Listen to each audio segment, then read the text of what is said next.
A abrir la palabra de Dios ahí en Jeremías capítulo 6.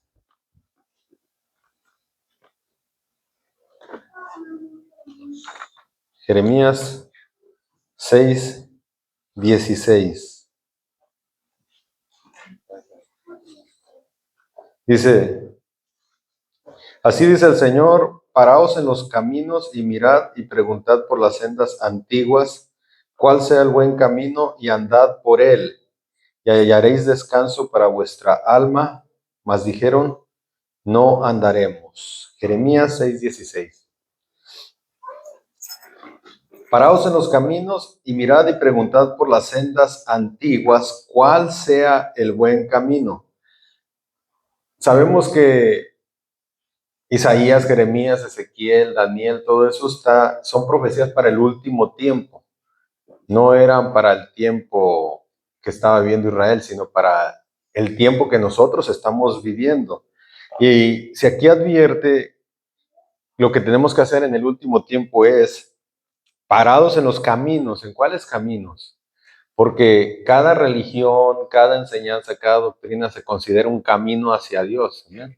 Que hasta han llegado a decir que todos los caminos llevan a Dios y que todos, cada quien a su modo puede buscar de Dios y que cada quien a su modo se va a salvar. Y en este tiempo ha llegado a revolverse todo. Hasta se está creando el ecumenismo donde se están todas las religiones están uniéndose y se está haciendo una revoltura. Incluso ya los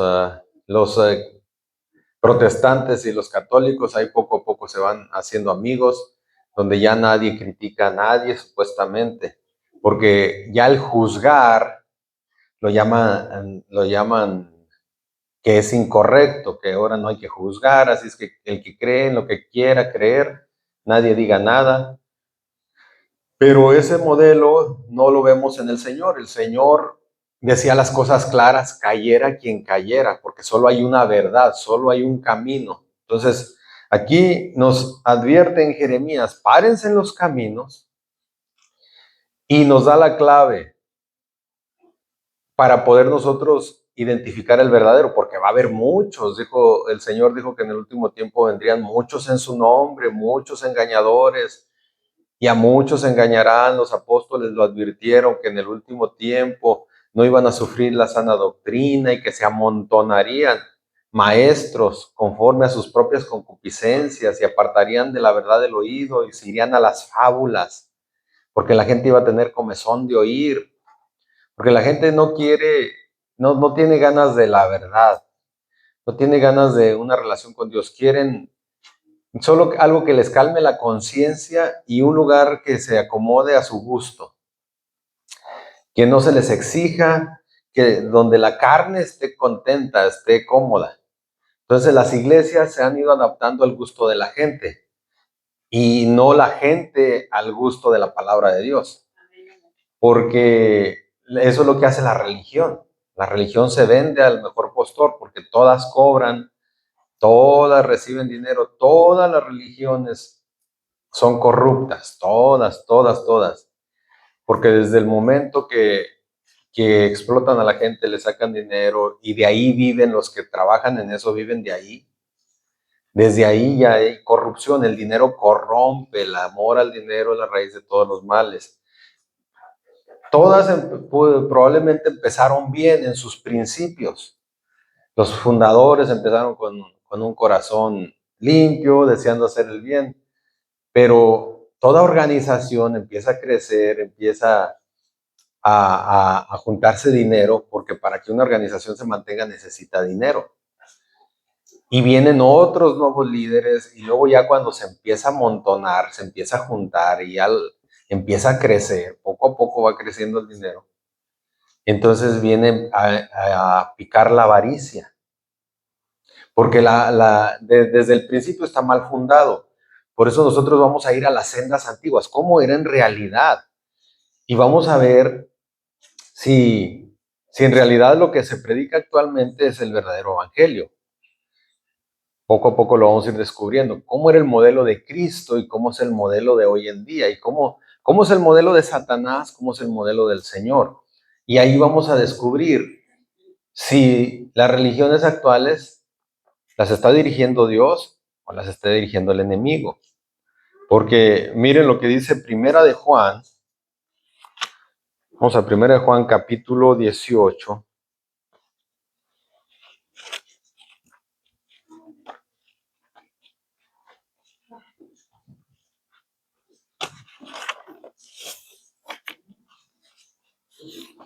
Primera de Juan capítulo 18. Digo 5, perdón, versículo 18. Primera de Juan capítulo 5. Vamos a leer en el versículo 18. Dice: sabemos que todo aquel que ha nacido de Dios no practica el pecado. No que no peca, sino que no lo practica. Todos pecamos. El mismo Juan en sus cartas dice que si alguno dice que no ha pecado, es mentiroso. Todos pecamos y que si alguno peca, abogado tenemos para con el Padre, a Cristo. Amén.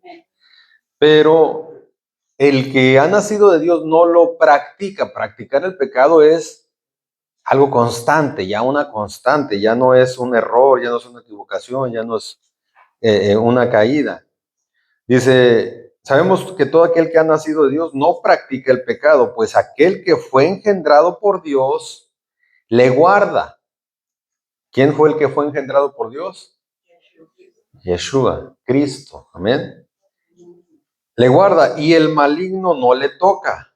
Fíjese lo que dice el 19, sabemos que somos de Dios y el mundo entero está bajo el maligno.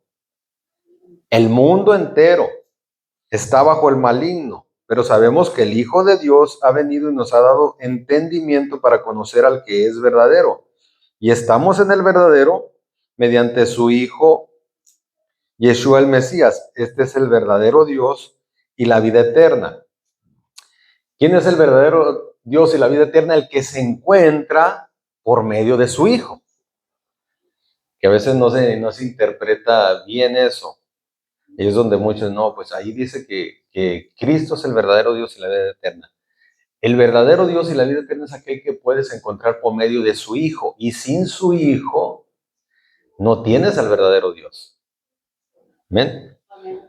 Entonces, el mundo entero está bajo el poder del maligno y eso incluye todas las organizaciones y movimientos. Acuérdense que después de la segunda dispensación, ¿cuál es la segunda dispensación? Noé. ¿Y cómo se llamaba? Conciencia. La conciencia. Después de la segunda dispensación, empezó la tercera dispensación que se llama ¿cómo? Gobierno humano. Y el gobierno humano es el diseño de Satanás. Entonces, vamos a comparar el diseño de Cristo con el de Satanás y vamos a saber, vamos a ir viendo si las religiones están trabajando bajo el modelo de Cristo o bajo el modelo de Satanás. Miren, el modelo de Cristo es, ¿se acuerdan que lo estudiamos la otra vez? Que es un cuadrado. ¿Qué significa esto? Un cuadrado donde Cristo es la piedra del ángulo en cada esquina, que la base, que es el fundamento, son las enseñanzas de los apóstoles, la doctrina de los apóstoles, pero nosotros tenemos que sobreedificar lo que mantiene una cosa hacia la otra, son las columnas. Las 4 columnas representan las 4 cosas que Cristo vino a dar a conocer, que Cristo vino a revelar, que eran a revelar al Padre, que Dios es nuestro Padre, porque antes a Dios no se le conocía como Padre, se le conocía a Dios. Es más, era una blasfemia decir, Dios es mi Padre. Por eso a Cristo lo crucificaron, porque él decía que él era hijo de Dios, era una blasfemia, porque es hacerse semejante a Dios. Y luego La otra cosa, esa es la primera. La segunda, se dio a conocer él como el Hijo de Dios, porque ya esperaban un Mesías, un ungido, pero no sabían que era el Hijo de Dios, solamente sabían que era, como le dijo a Moisés, levantaré después de ti un profeta, y cualquiera que no escuchare a ese profeta será apartado del pueblo. Entonces ellos esperan un Mesías, un libertador, pero él vino a darles a conocer que él no nomás era un libertador, era el Hijo de Dios. La tercera cosa que él vino a dar a conocer es su nombre, que es el mismo nombre del Padre, del Hijo y del mismo Espíritu Santo. Dio a conocer su nombre verdadero. No hay otro que ese, no, que cada una de las columnas son algo que no se puede cambiar. Nadie puede quitar esa columna y poner otra. Tiene que ser como Dios la diseñó. Y la última columna es el Espíritu Santo. Esas cuatro columnas, sobre las cuatro columnas que es el Padre, el Hijo, el Espíritu Santo y el nombre. Ahora, ¿por qué un cuadrado? Porque aquí todos tenemos que crecer, ¿verdad? Y edificarnos para arriba en este diseño. ¿Por qué cuadrado? Porque quiere decir que todos somos iguales.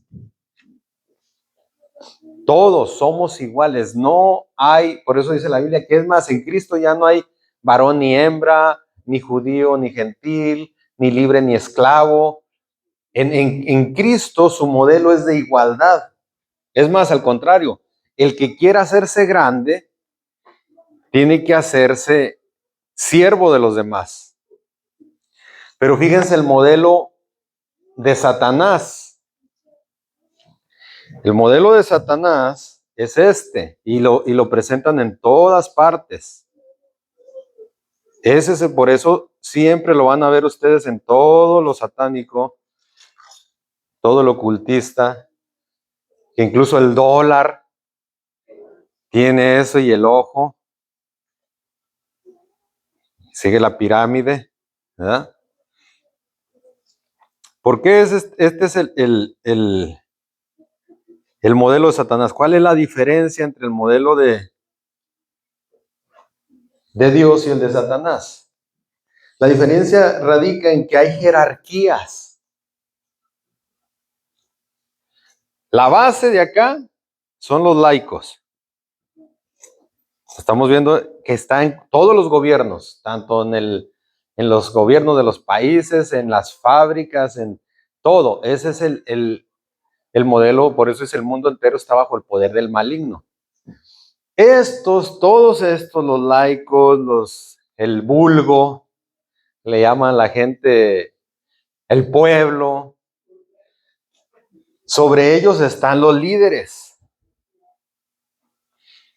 Cuanto más crece la pirámide para arriba, estos son mayores que estos. Todos están sobre estos pobres. Los laicos, los de abajo, esos siempre son la base, la que alimenta, porque todos estos viven de los de abajo.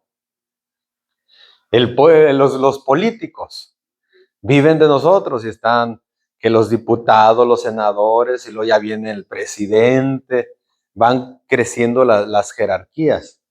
Entonces vemos que así trabajan y sobre esos gobiernos hay otros gobiernos y sobre esos hay otros. Por eso los presidentes del mundo hay otras élites que los gobiernan a ellos. Si se fijan hablándolo de las religiones, de las iglesias, están los laicos que son las ovejas. Y luego vienen, acá podemos encontrar, así está, diáconos, y luego ministros, y luego vienen los pastores, y luego los ancianos, y luego obispos, y luego ya aquí está una cabeza que es la mesa directiva nacional.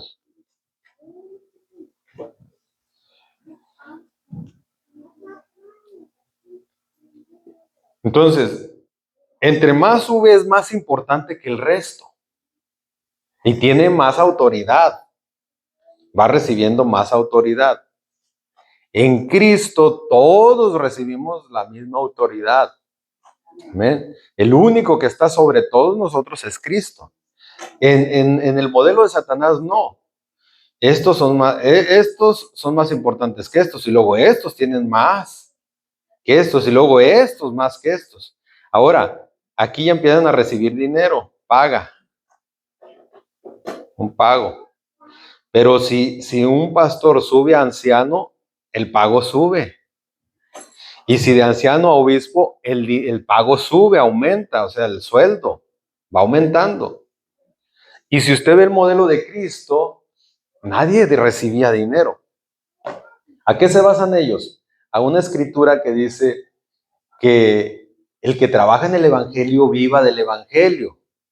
Entonces dicen ellos, hermanos, todos los pastores deben de vivir del Evangelio. No, error. Ya se los he explicado. Quien vive del Evangelio son únicamente los que trabajan en el Evangelio, son únicamente los evangelistas, porque el Evangelio es ir por todo el mundo, predicar el Evangelio a toda criatura. Ese es el Evangelio. Estar establecido en un lugar, no, estamos trabajando en la obra de Dios, pero no en el Evangelio, porque no están yendo a evangelizar. Es más, traen a la gente al lugar. Es como abrir una tienda y que los clientes caigan ahí, no como ir usted y buscarlos. ¿Amén? Los evangelistas no tienen casa, no tienen lugar fijo y no van a lugares donde ya están establecidas obras nomás a ir a... Los evangelistas modernos van a campañas donde ya están las iglesias, van y hacen un show y una gritería y emocionan a todo mundo y se van a ir de ahí con una jugosa ofrenda. Y de ahí se van a otro lugar y van a las otras iglesias ya establecidas. Esos no son evangelistas verdaderos. Los verdaderos evangelistas van a donde nadie ha predicado. A lugares donde, es más, nadie quiere ir. Y lugares hasta peligrosos. Esos son los verdaderos evangelistas. Donde van a ir a padecer. Donde ellos no tienen. No, aquí a los evangelistas modernos, desde que llegan ya les tienen un hotel, les pagan el vuelo, los llevan a restaurantes. Les toman fotos, son como celebridades. Dígame si eso se parece al Evangelio de Cristo. A los verdaderos evangelistas iban a donde los podían matar, donde los golpeaban, donde los perseguían, donde si les daban de comer, comían y si no, no tenían que comer. Si alguien les regalaba ropa, pues se vestían y si no, porque ellos no se metían a trabajar y no tenían sus casas, no tenían nada. Por eso los compara con un buey que trilla. No pondrás bozal al buey que trilla, porque el buey que trilla va caminando, no para. Mientras trilla, tiene que ir comiendo en lo que va caminando. Y el buey iba caminando y alargaba y comía. Entonces muchos, para que no les estuviera comiendo el trigo, les ponían un bozal. Y el buey caminando, pues ya no podía comer. Entonces, cuando dice la Biblia, no pondrás bozal al buey que trilla, no se refiere a pastores, porque los pastores están en un solo lugar, tienen sus casas, pueden trabajar. El pastor que no trabaja es porque ya le halló el gusto a vivir de los demás. No debería ningún pastor recibir sueldo, aunque se enojen. No debería, porque eso sí es robar. Solo los evangelistas tienen derecho a vivir del evangelio, así lo estipuló el Señor. Y no a que reciban un sueldo, sino que si les dan de comer, les dan vestido, les dan, por eso decía el apóstol Pablo, si nosotros sembramos lo espiritual, es gran cosa que cosechemos lo terrenal de ustedes. Pero aún así, decía el apóstol Pablo, yo, aunque tengo ese derecho, porque él era evangelista, él iba de lugar en lugar. Yo he rehusado, dice, renunciado a ese derecho para que nadie sea contaminado y nadie tropiece por causa de eso, sino que todo lo que a mí me ha hecho falta, no solo a mí, sino a los que andan conmigo, estas manos me han servido. No se aprovechaba. Y los pastores de ahora hasta hacen sentir culpable al pueblo cada rato de que ellos dan demasiado. Y el pueblo no valora todo lo que ellos hacen, como dan a entender casi de una manera subliminal de que ustedes, la verdad, los pastores dan más de lo que ustedes aprecian, no aprecian lo que tienen. Ellos, es más, hasta dormidos están trabajando, porque hasta dormidos están preocupándose por la congregación. O sea, exageran tanto. Y los pobres laicos, la base de la pirámide, pues la tienen trabajando, les quitan. Lo único bíblico es ofrendas voluntarias. Nadie dé por necesidad ni por obligación. Dios bendice al dador alegre, no al dador solamente. Dios ama al dador alegre. Y dice que el que siembre generosamente, generosamente cosechará. El que siembre escasamente, también va a cosechar. No está en maldición, sino que, pero va a cosechar escasamente. ¿Y para qué era esa ofrenda? Para los santos, no para el templo, no para los líderes, para los santos en necesidad. No era para los apóstoles y su séquito de líderes que tenían, era para aquellos hermanos que tenían necesidad. Si alguno de los apóstoles se encontraba entre esos hermanos necesitados, pues se le ayudaba. Pero ahora han cambiado las cosas totalmente al modelo del enemigo y cada vez son más importantes, dijo el Señor. Ustedes saben que en este mundo el que es grande se enseñorea de los demás y los demás le sirven. Pero en mi reino, dijo, no será así, sino el que quiera ser grande, vuélvase siervo de los demás. Y en todas las congregaciones el pastor se enseñorea de las ovejas. Y las ovejas le sirven. Porque ellos, le digo, les quitan ofrendas. Les quitan diezmos, que el diezmo es bíblico, pero no para nosotros. Era solamente para el pueblo de Israel. Una vez que entró la gracia, desapareció. Eso está en la ley. Desapareció. El diezmo era obligatorio, no era voluntario. Y no era en dinero, era en comida. Y solo aquellos que sembraban y criaban, lo daban. Quien no sembraba y no criaba, no lo daba. Y el primer año era para el mismo dueño del diezmo. Su primer año era para ellos. Al tercer año, todo el diezmo se llevaba al alfolí, que eran unas bodegas donde ahí venía la gente pobre, las viudas, los huérfanos y todos los demás, y comían de ahí. O sea, incluso si entramos en cada tema, el diezmo no se está dando como era en el pueblo de Israel. Se está dando ya una forma moderna donde los que lo reciben abusan y gozan de ese privilegio y lo explotan a su modo y a su gusto. Y no es la voluntad de Dios eso. Ahora, no solamente diezmos y ofrendas les son suficientes ya en este modelo, y ahora piden cuotas, primicias. Y como si no fuera suficiente, ahora hay que ponerlos a trabajar, que vendan comida, tamales, que hagan rifas, todo lo que se pueda. Y si pudieran vender un riñón, los pondrían. Mano, si usted puede donar un riñón para la obra y que nos traigan ese dinero para los fondos, eso sería muy bueno. Sí, hermano.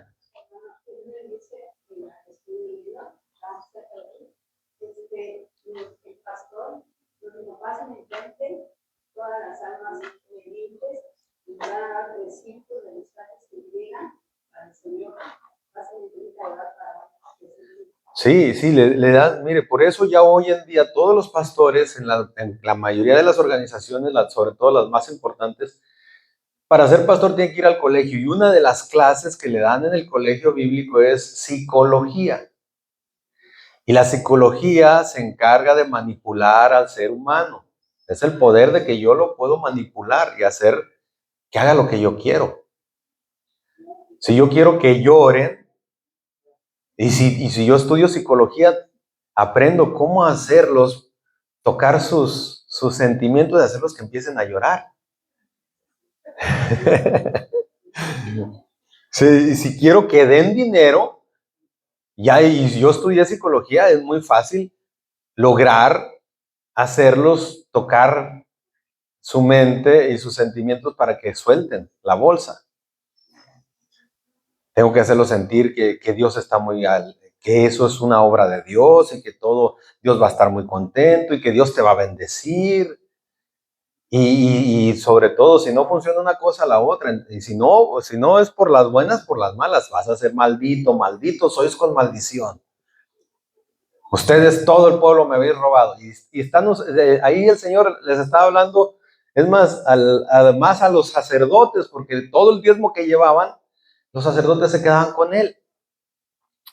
Traed mis diezmos al alfolí y hay alimento en mi casa. ¿Para quién? Para el sacerdote, no, para los pobres, viudas, huérfanos. Pero ellos usan una escritura del Antiguo Testamento para manipular a la gente en el Nuevo y empezar a explotarlos. Y ahí los traen a los pobres ovejas. Y ahora el término ovejas, porque las trasquilan y las ordeñan. Y andan bien pelonas, pero bien contentas. Porque están ganándose el reino de los cielos. Entonces, el reino de los cielos sí se puede comprar con dinero, porque si entre más doy y yo me voy a ganar el cielo, pues entonces se puede comprar con dinero. Y la palabra de Dios dice que les dijo, Pedro le dijo a Simón el mago, perezcas tú con tu dinero. ¿Quién te ha dicho a ti que el don de Dios se compra con dinero? Miren, vamos a Apocalipsis capítulo 2.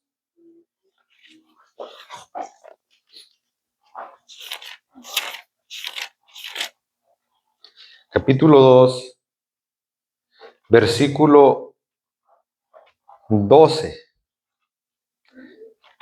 Dice así: escribe al ángel de la iglesia en Pérgamo, el que tiene la espada aguda a dos filos, dice esto: yo conozco tus obras y donde moras, donde está el trono de Satanás, pero retienes mi nombre y no has negado mi fe, ni aun en los días en que Antipas, mi testigo fiel, fue muerto entre vosotros, donde mora Satanás.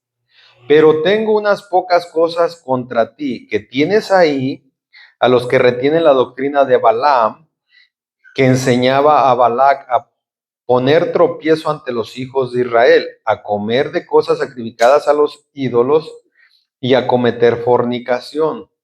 Y también tienes a los que retienen la doctrina de los nicolaitas, la que yo aborrezco. Por tanto, arrepiéntete, pues si no, vendré a ti pronto y pelearé contra ellos con la espada de mi boca. El que tiene oído, oiga lo que el Espíritu dice a las iglesias. Mire, aquí en este modelo de la pirámide que estamos viendo, se encuentran las dos doctrinas, la de Balaam, la doctrina de Balaam. Nosotros ya la conocemos bien, ¿verdad? Balaam, ¿cómo escribe?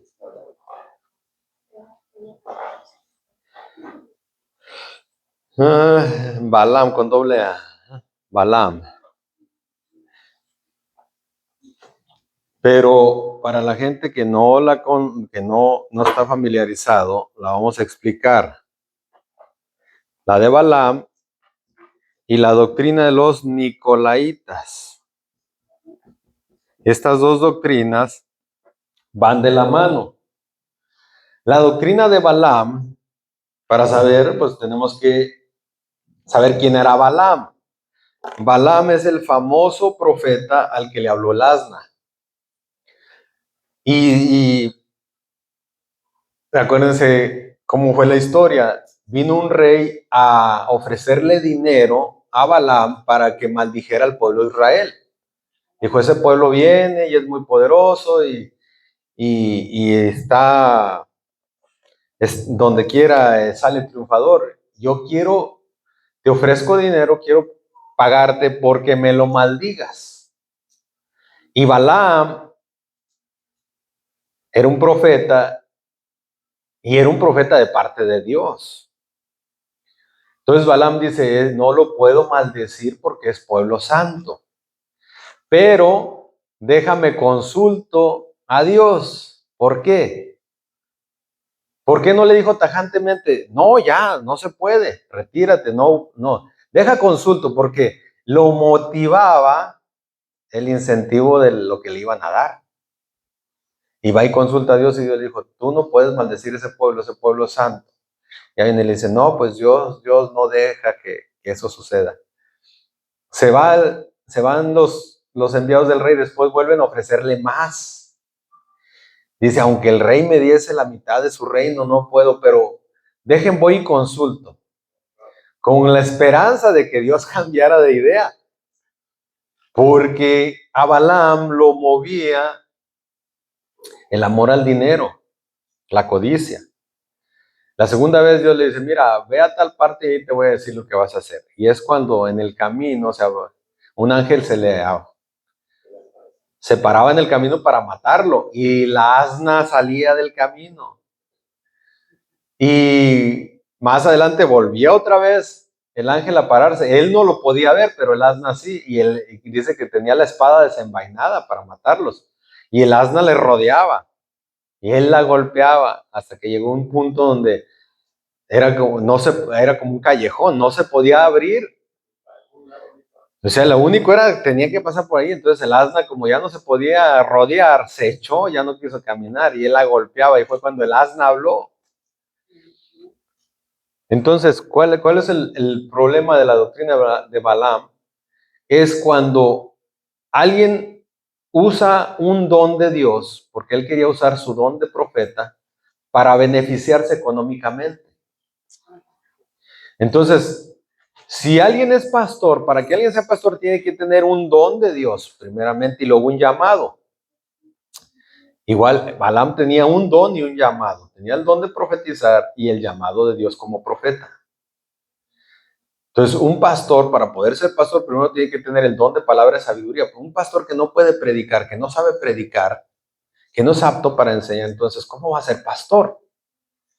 Y luego el llamado, no de la organización, porque hoy en día la mayoría de pastores los puso la organización. Hermano, usted queremos que usted sea pastor, sentimos de parte de Dios que usted sea mentiras. La mayoría de las veces Dios ni les ha dicho, pon a ese, ellos pues este nos parece bien, es buen esforzado y se ajusta bien a nuestras ideas y es muy sumiso. Sí, hermano.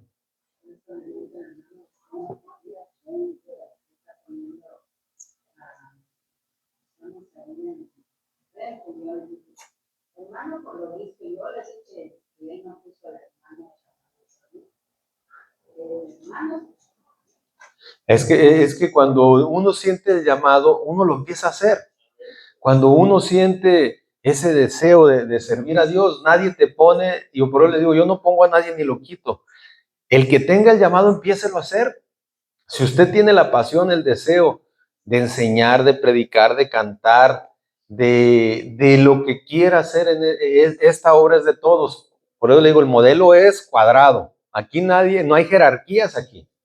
Aquí yo no soy jefe de nadie, ni soy más que nadie, ni soy menos que nadie. Ni ninguno de aquí es menos que nadie, ni más que nadie. Somos parejos. Y esta obra es de todos. Por eso yo vi a algunos cuando nos quedamos sin templo, que de ellos mismos empezaron a buscar un lugar. Y si se trata de mejorar algo, es nuestra obra. No, pues eso es problema del hermano Haroldo, que él lo busque. Porque no es mía, es de todos, somos un cuerpo. Y el que piense más o el que tenga una mejor idea, se toma esa idea y todos seguimos al que traiga mayor conocimiento de Dios, todos lo vamos a seguir. Si el hermano Pascual empieza a tener mayor conocimiento, lo vamos a empezar a dejar predicar más que él predique más que yo, porque yo quiero beneficiarme también. Pero se va a ir viendo conforme al llamado de Dios, no quitamos ni ponemos. Y yo no le voy a decir un día, hermano, queremos que vaya y abra una obra, ¿no? Si Dios lo manda, Él la abre. Y cuando tenga el llamado de Dios, lo único que vamos a hacer, hermano, gloria a Dios, vaya y hágalo. Y si alguien siente, todas las orcas se quieren ir a apoyar, nadie las va a detener. No, ustedes pertenecen aquí porque ustedes son estas ovejas son de aquí, no se las puede llevar. No, no, aquí no se pelea nadie. Si alguien se siente libre y se siente que va a trabajar bien ahí y quiere apoyar ahí, es libre. Bueno, fuera que todos abriéramos obras y que todos nos repartiéramos. Amén. Digo yo que el tiempo ha cambiado, porque antes sí había evangelistas que hacían las cosas como Dios mandaba, pero poco a poco se fue quitando esto. O sea que yo no sé por qué pasó eso.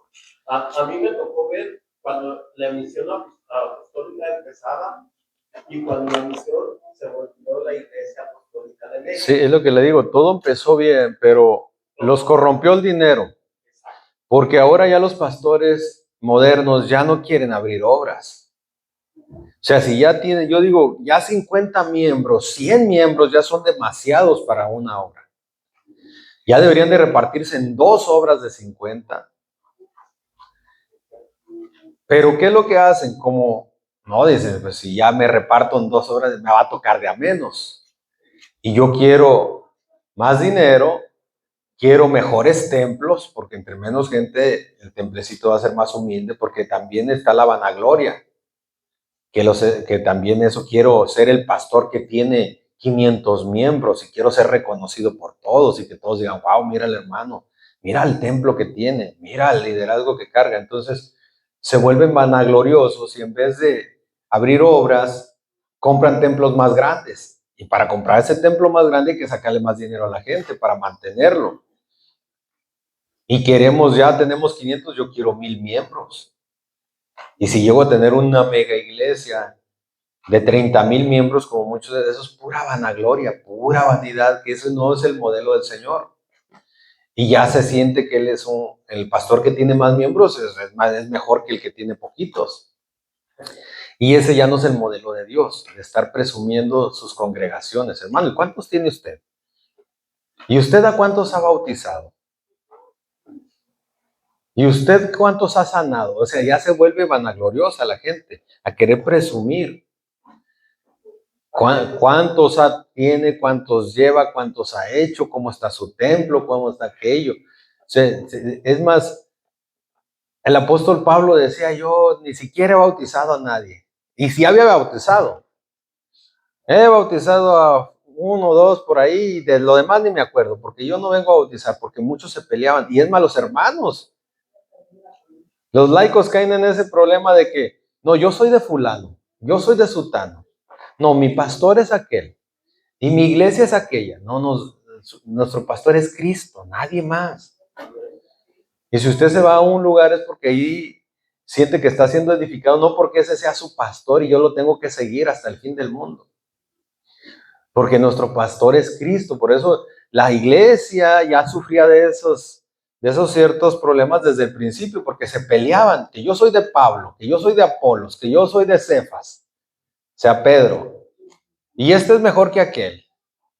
¿Y tú a qué iglesia vas? No, yo soy de aquella, por eso. ¿A qué religión pertenece usted? Luego preguntan. Para saber ¿y cuántos miembros tiene? Para saber, o sea, como competencia, como que vamos a competir, cuando todos son de Cristo. ¿Y qué es lo que quieren hacer? Lo que quiso David, cuando quiso censar el pueblo. ¿Por qué lo castigó Dios por censar el pueblo? ¿Qué tiene de malo censar un pueblo? ¿Qué es un censo? Un conteo de cuántos hay, con cuántos cuento, cuántos son hombres, cuántos son mujeres, cuántos pueden ir a la guerra, cuántos no. Y ya desde el momento que alguien hace algo así, quiere tomar el control, y ese control solo le pertenece a Dios, al Espíritu Santo. Yo no puedo, no tengo que controlar, a ver en qué trabaja Manuel, en qué trabaja Pacho, cuántos hay, cuántos tengo, cuántos llevo. Hay pastores que llevan hasta un récord, cuántos han bautizado. Y eso es una vanagloria. Las organizaciones quieren saber cuántas se quieren apoderar de los templos que aquella congregación trabajó para comprar, tiene que ponerlo a nombre de la organización. Cuando ellos no movieron un dedo. Y aquellas congregaciones, después de que escurrieron a los pobres, tamaleando y dando y donando lo que se puede, al último, que no están de acuerdo con la organización, les quitan el templo y los corren. ¿Y quién se quedó? La organización. Entonces, ese es el modelo de la pirámide que les enseñé, donde hay jerarquías, cabezas, y aquel manda más que los demás abajo. Tengo otros abajo de mí y otros abajo de mí. En Cristo no. En Cristo nadie está por debajo de mí, ni nadie está por encima de mí. Solo Cristo está por encima de nosotros. Él es nuestra cabeza. ¿Ven? Claro que en las familias está el hombre la cabeza de la mujer, Cristo la cabeza del varón, Dios la cabeza de Cristo, y los padres la cabeza de los hijos. Pero ya en la iglesia no hay jerarquías. Es más, el que tiene la autoridad que Dios nos da es como a un padre.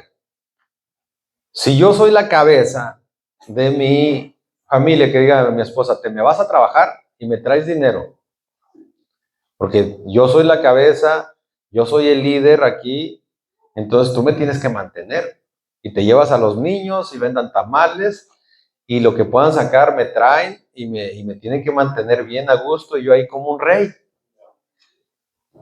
Porque ese es lo que hacen los pastores ahora. Es más, si hay que remodelar la iglesia, usted no ve un pastor pintando, es muy raro, hay algunos. Pero es muy raro que vea un pastor poniendo pisos o algo, no, ya tiene sus achichincles que lo hagan y todo. Y esos no se les paga.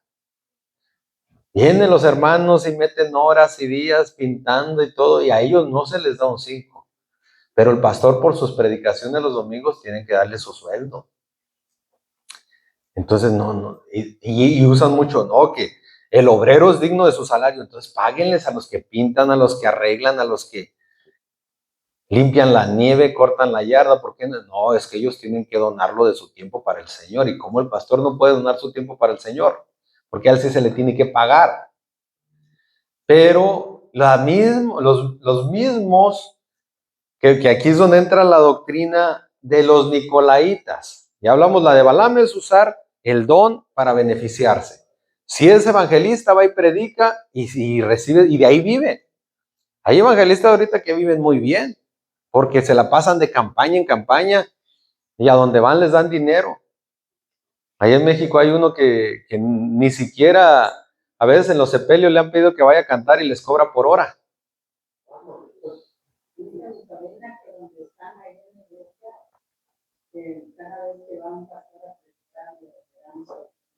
En todas, le tienen que pagar el viaje, le tienen que pagar todo y darle su buena ofrenda. ¿Y de dónde sacan? De la congregación. Porque ya los tienen tan trabajados que ellos sienten que si no dan están en pecado. Entonces, la doctrina de los nicolaitas, por eso les dijimos que se ha estudiado mucho y solamente se encontró el significado que la palabra nicolaitas viene de dos vocablos griegos. Lo voy a poner acá para que se vea mejor, que dos vocablos griegos, Nico y Laos. Nicolaitas, Nicolaos. Nico es ejercer dominio. Y Laos es laicos. Ejercer dominio sobre los laicos. Esa es la doctrina de los nicolaitas. Que el líder se apodere de los laicos. La doctrina de Balaam es que el líder viva de los laicos y reciba dinero por el trabajo, por ejercer un don. Los dones se tienen que administrar gratis. Acuérdense, Eliseo, un profeta de verdadero de Dios, cuando sanó a Naamán, le dijo, ve y métete 7. Naamán era como un capitán de un ejército que tenía una lepra.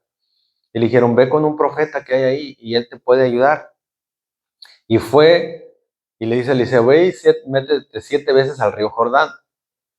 Y a la 7ª vez que se metió, cuando salió, dice que su piel era como la de un bebé. Entonces vino a pagarle. le traía regalos, vestidos, oro, y le traía cosas a darle a Eliseo por lo que había hecho. Y Eliseo no los aceptó. Le dijo que él no podía aceptar eso. Entonces, dice, se fue Naamán, pero lo alcanzó el siervo de Eliseo para pedirle lo que le iban a dar a Eliseo. Entonces el otro se lo dio y la lepra se le pasó. ¿Qué pasa ahora a los pastores? Ellos no rechazan. Más un pastor, si fuera sabio, no recibiría, cada vez que va a predicar y le quieren dar dinero, lo rechazaría. Porque al hacerlo, espiritualmente le va a caer la lepra. Entonces, ¿qué es lo que? Campaña de sanidad. Y vamos a traer a un pastor que tiene don de sanidad, vengan todos, pero hay que pagarle, porque él no va a administrar gratis.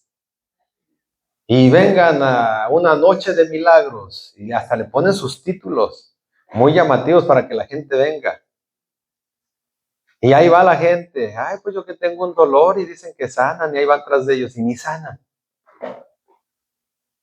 Y a ver, corra para allá, ya la sané, y mentiras, al rato les vuelve el dolor, yo creo que por la euforia. ¿Cómo se siente? Ya bien, ya no me duele. Y uno está diciendo, eso es una mentira, están de hipócritas. ¿Sí o no? ¿No les ha tocado? Wow, que con el pan les remuelan las muelas, les rellenan las muelas con pan, y que hacen llover polvo de oro, y que puras fantasías, que ya hasta les bajan tallas a las mujeres para que no estén gordas con el poder de Dios, y que hacen que manos crezcan, y tantas fantochadas. Pan y circo al pueblo para que suelte el dinero, y wow, no, pues están bien contentos, y si dan, y que el evangelista se vaya bien pesudo porque hizo algo muy bonito. Y así se vive hoy el evangelio. Dígame usted si ese es el evangelio de Cristo, o es el modelo de Satanás, del diablo. ¿Qué nos dicen cuando les decimos todo eso? No, hermano, no juzguen, no debe estar juzgando. Entonces Cristo estaba en pecado porque juzgaba a los fariseos, y es más, él les decía: hipócritas, sepulcros blanqueados, ustedes ponen cargas sobre el pueblo que ustedes ni con un dedo las quieren mover, y son ciegos guías de ciegos. Entonces Cristo hablaba las cosas como son y estaba juzgando, no, pero es que él era Cristo, hermano. Usted no, él sí podía, nosotros no. La palabra de Dios dice que tenemos que exponer las mentiras, exhortados unos a otros, si no, ¿cómo vamos a saber que algo está mal? Por eso les decía, si a un pastor no se le puede decir que es corrupto, pero ellos sí pueden decir que el borracho es un pecador. Entonces, no, pero él sí tiene la autoridad de Dios, los demás no pueden. Porque llega la pastolatría tanto que sienten que si alguien habla mal de un pastor le va a caer un rayo encima, lo va a partir en dos, te va a caer maldición. ¿Cómo te atreves a hablar mal de los pastores? Ellos son los siervos de Dios. Pues si fueran los siervos de Dios, no estuvieran vendiendo el evangelio, ni recibiendo dinero, ni aprovechándose de los pobres laicos. No estuvieran bajo la doctrina de los nicolaitas, ni estuvieran con la doctrina de Balaam. Eso se vería que realmente sean siervos verdaderos de Dios. ¿Ven? Mire, Mateo 24,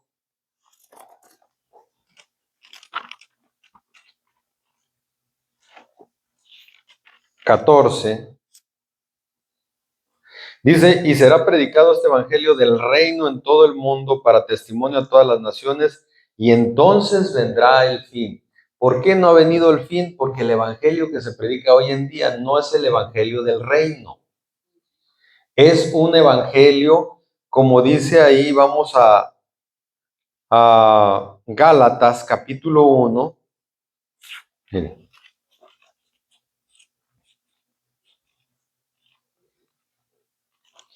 Gálatas capítulo 1, versículo 6.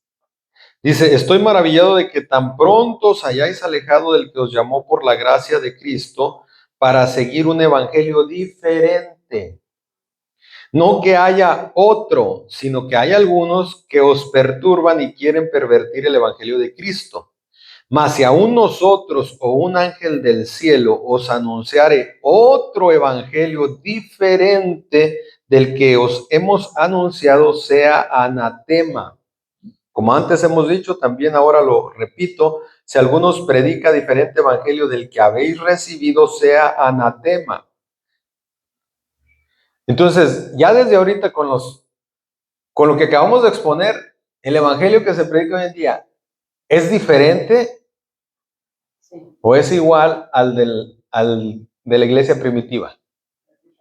Ya desde el modelo, cómo se rigen las organizaciones, ya desde ahí ya es diferente. Ya no es el propósito de Dios. Ya los apóstoles no se apoderaban de nadie, no llevaban registro de nada. Ellos simplemente los unía el espíritu. Hermano, pero es que tenemos que estar bajo una organización, porque la Biblia dice, hágase todo decentemente y con orden, tiene que haber un orden, pero el orden lo pone el Espíritu Santo. Si yo me voy a vender al mundo, al gobierno, y voy a tener que aceptar su modelo para poder tener servicios, hermano, hay que registrarnos y hay que hacer las cosas como ellos dicen, porque ellos nos van a poner restricciones. ¿Qué está pasando? ¿Qué pasó cuando estaba el presidente Obama? Que ya que algunos pastores fueron echados a la cárcel por rehusarse a casar homosexuales. Y ya muchos, para que los dejaran tener servicios, entonces se sometían y empezaron a casar homosexuales y empiezan a hacer muchas cosas, a cambiarle el evangelio para ser aceptados. Por eso aquí al final dice el apóstol Pablo en el versículo 10, pues, ¿busco ahora el favor de los hombres o el de Dios? ¿O trato de agradar a los hombres? Pues si todavía agradara a los hombres, no sería siervo de Cristo. Entonces, si yo quiero estar bien con el pensamiento popular, no voy a agradar a Dios. Yo tengo que estar bien con Dios, aunque, dice el dicho, los santos se enojen. Aunque el mundo reniegue, si yo trato de trabajar, a mí el que me va a salvar es Cristo. Por eso le digo, a mí no me importa lo que digan o piensen los demás. Yo me preocupo por seguir lo que Cristo dijo, Señor, y si tú así lo dijiste, yo así lo hago. Y aunque nadie lo entienda o la mayoría lo rechace y me tengan por lo que me tengan, yo me quiero asegurar de que estoy bien con Cristo, aunque esté mal con todo el mundo. Que esté bien con Dios y que sea su voluntad. Y sé que me falta, por eso les digo, yo no estoy diciendo, no, yo sí estoy caminando derecho, nosotros sí estamos, pero nosotros vamos buscando la verdad, no asimilamos que ya la tenemos. ¿Y qué es lo que hacen toda religión? Ellos ya aseguran que ya lo tienen todo, que ya lo saben todo y no saben nada en realidad. Yo veo debates y me gusta mucho aprender de todo y veo cómo tratan de explicar sus doctrinas y los agarran los ateos y los envuelven en preguntas que no pueden contestar porque ellos están tan cerrados. 100% es así como dice ahí. Por eso un ateo les decía el otro día, bueno, ¿cómo en el arca pudieron caber todos los animales? Es que tú no conoces el poder de Dios, es que a lo mejor no, las cosas no fueron 100% así como parece. O sea, de que sí pasó, sí, pero tal vez hubo algo diferente que nosotros no sabemos. O sea, no lo podemos asegurar. Porque ¿cómo alimentó a los leones? Por un año. ¿Comían verduras? ¿Qué les mataba para darles? Como decíamos, los durmió. Hoy hay otros que dicen que metió el ADN, porque en ese tiempo, aunque para nosotros creamos que todavía eran unos que trabajaban con pico y pala, acuérdense que los ángeles caídos vinieron y vivieron entre los hombres, una parte de ellos, y se metió con las mujeres y tuvieron hijos. La tecnología que tienen hoy en día, el gobierno se las da el ojo que todo lo ve, la punta de la pirámide. Él es el que les da toda esta tecnología y todo este poder y toda esta autoridad. Ahora, ¿se imaginan cuando los ángeles anduvieron aquí? La Biblia dice que les enseñaron a los hombres a forjar el hierro, hacer espadas, hacer todo, y nosotros nos imaginamos que cosas primitivas. En realidad había más tecnología que ahora. Por eso nosotros hoy en día hay construcciones que no se explica, que aún con la tecnología de ahora no se pueden hacer. Entonces pudo pasar de que a lo mejor el arca estaba tan avanzado todo, y solo metió el ADN y después no sé cómo lo hizo, porque hay millones de especies, ¿cómo cupieron? Sí, y no cabían, no caben, o sea, con las medidas que están ahí en la Biblia del arca, es imposible que quepan todos los animales que existen. No cabe ni menos comida para ellos y comida para las 7 personas, porque duraron un año en el arca. Para cuando se bajó el agua y todo y ya tocaron tierra y pudieron salir y empezar a cosechar, no salieron y ya fueron a la tienda. ¿Cómo vivieron? O sea, son las preguntas que el cristiano no quiere aceptar de hoy en día y que se aferra a que ya sabe él las cosas. No, yo ya sé todo. Y no sabemos muchas cosas.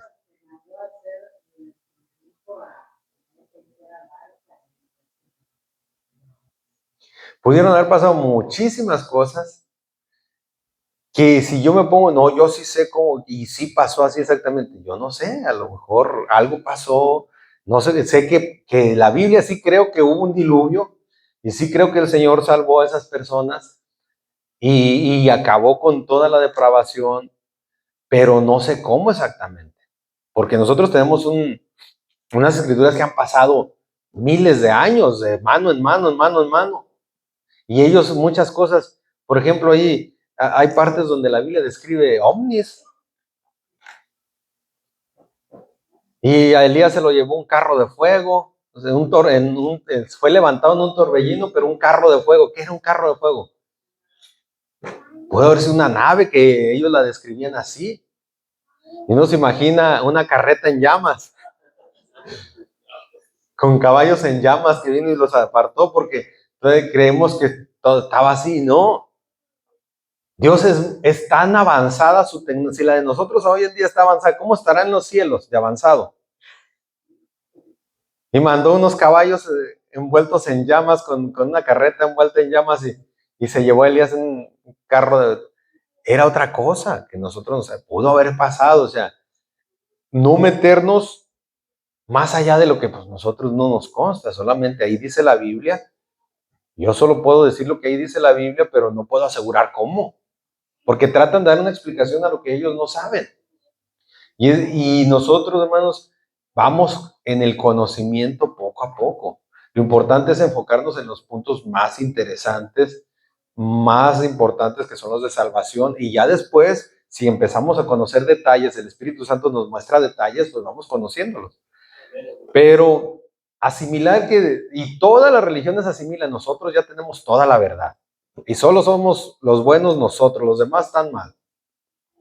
Por eso ahorita en la segunda parte de este estudio, después de que volvamos del receso, vamos a empezar a tocar las doctrinas que se predican ahora conforme a lo que dice la Biblia y conforme a lo que enseñan ellos. Y vamos a ver si sí son las verdaderas conforme a la Biblia o le están cambiando o son fábulas.